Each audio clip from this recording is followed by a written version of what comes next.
Ya se encuentra en los estudios el politólogo de la Asociación Civil Transparencia, Paulo Zamora. Con él vamos a conversar acerca de la representatividad política y el transfugismo. ¿Cómo está?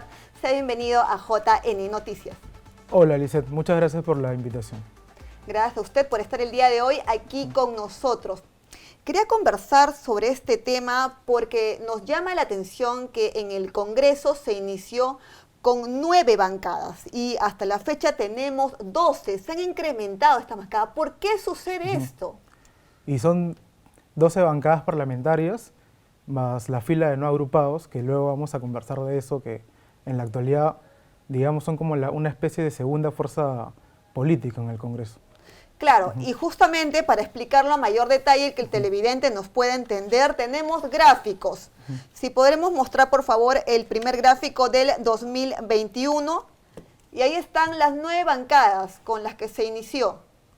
Sí, así es. El Congreso de la República actual, hacia el 23 de julio, el día que juramentaron los congresistas, existían 9 organizaciones políticas, las cuales se convirtieron en 9 bancadas.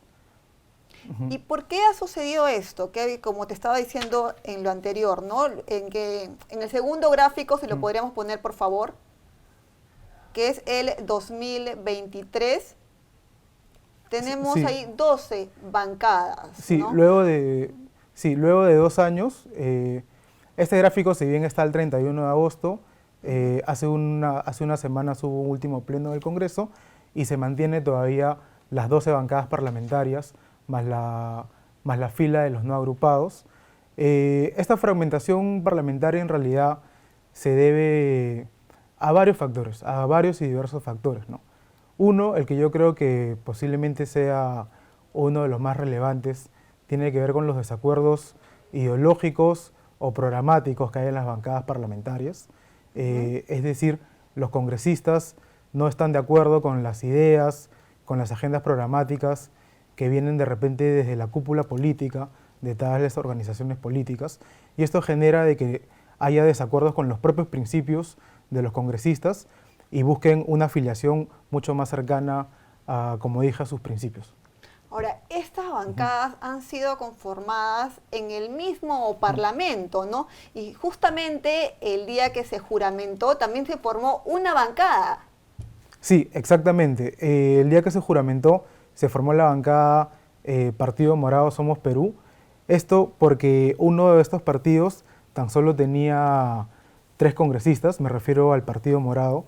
Entonces, con 3 congresistas no pueden tener ciertos derechos que de repente sí tienen todos los congresistas. Es decir, un artículo del reglamento del Congreso te dice de que cada bancada tiene que tener mínimo 5 congresistas para que pueda, por ejemplo, dirigir la mesa directiva del Congreso o de repente dirigir algunas mesas directivas de comisiones. Claro, esta es una de las bancadas. ¿Cuáles son las demás bancadas que se han reducido? Principalmente la bancada que más se ha reducido ha sido de Perú Libre, en vista de que Perú Libre empezó con aproximadamente 37 integrantes y en este proceso de 2 años se redujo a varias nuevas bancadas que salieron a la luz, ¿no? Como por ejemplo Perú Bicentenario, el Bloque Magisterial, el Perú Democrático. Perú Libre ha sido, digamos, el caso más drástico de la bancada que se ha partido, que se ha fragmentado.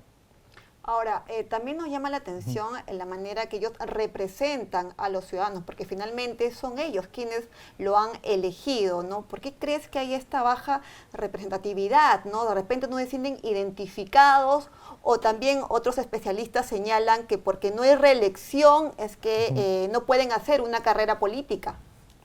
Bueno, justamente a mí, al menos desde mi punto de vista, me parece un poco trágico de que las organizaciones políticas, las bancadas, no puedan respetar el voto de la ciudadanía.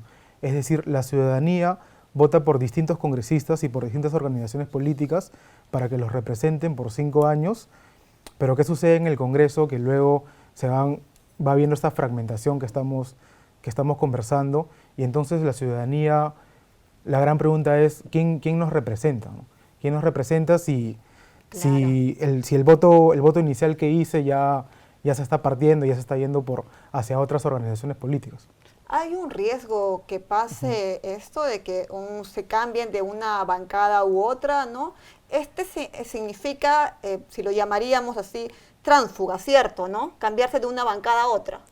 Puede ser, ¿no? Ese es un término acuñado aproximadamente por la época de los 2000. Ajá. Suena un poco así a transfugismo. Lamentablemente esta es una idea o una opción que todavía sigue pasando en nuestros congresistas, que se van cambiando de bancadas a otras. Como dije, por múltiples razones, ¿no? Puede ser por desacuerdos ideológicos, desacuerdos programáticos, puede ser también por conflictos internos, incluso por cuestiones de corrupción o de ética que pueden suceder dentro de las organizaciones políticas, y luego los congresistas buscan de repente un partido que no tenga estos problemas de corrupción o de ética.